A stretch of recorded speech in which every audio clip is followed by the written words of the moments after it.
This is Mary Jane of the Anchorage Memories Club. And this is Mike.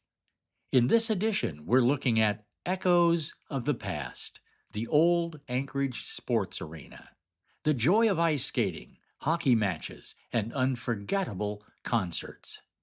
Skate blades on the ice, the roar of crowds cheering the Wolverines hockey team, legendary rock and roll stars, and bands all under one iconic roof in Anchorage.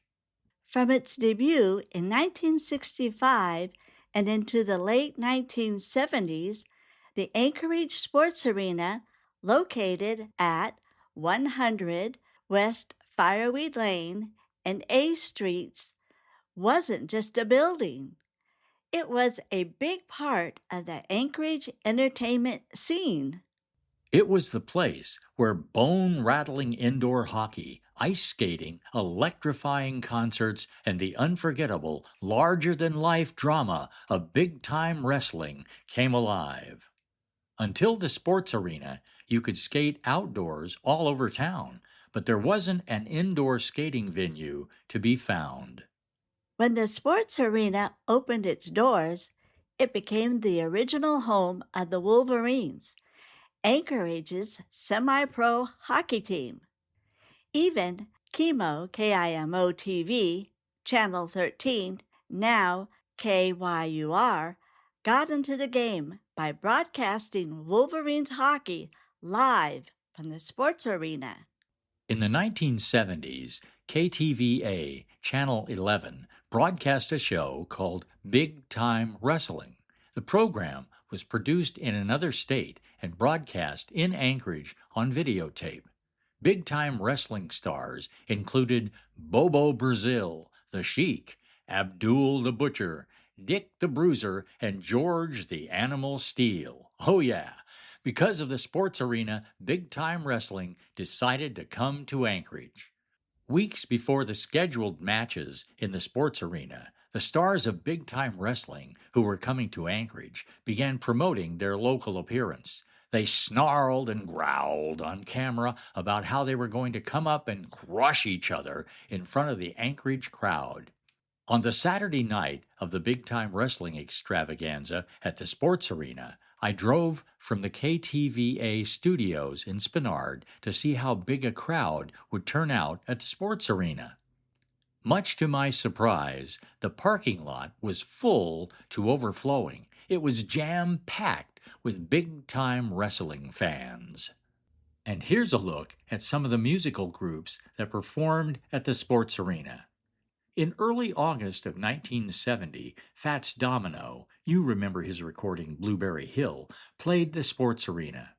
At that time, Mary Jane and I had only been married about 2 months, and our first apartment was right across the street from the sports arena.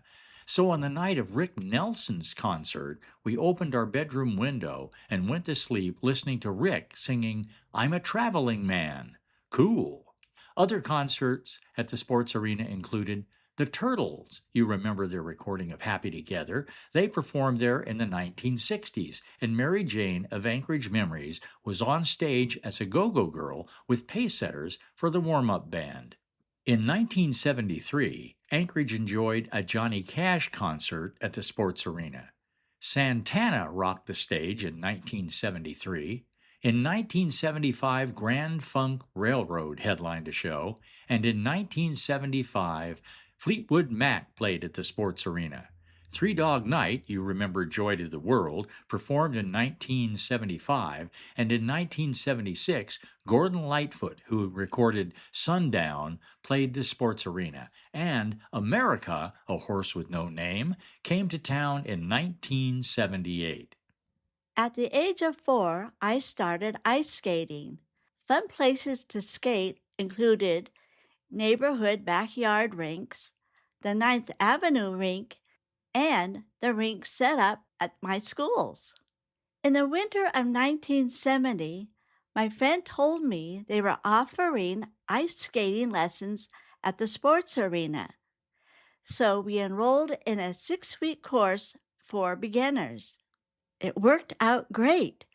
Mike and I lived across the street from the sports arena. so it was a nice short walk. And as a side benefit, because of all the energy I used on the ice, I went home to a second breakfast. I was happy to have taken the lessons, and I even earned an ice skating patch at the end of my 6 weeks. What fun! Do you remember going to an event or concert at the sports arena? Living right across the street from the old sports arena was interesting and sometimes rewarding. Getting to listen to part of a concert for free by simply opening our bedroom window was enjoyable. No crowd, no parking hassle, and no concert tickets to purchase. Wow! Until next time, Mike and Mary Jane, the Anchorage Memories Club.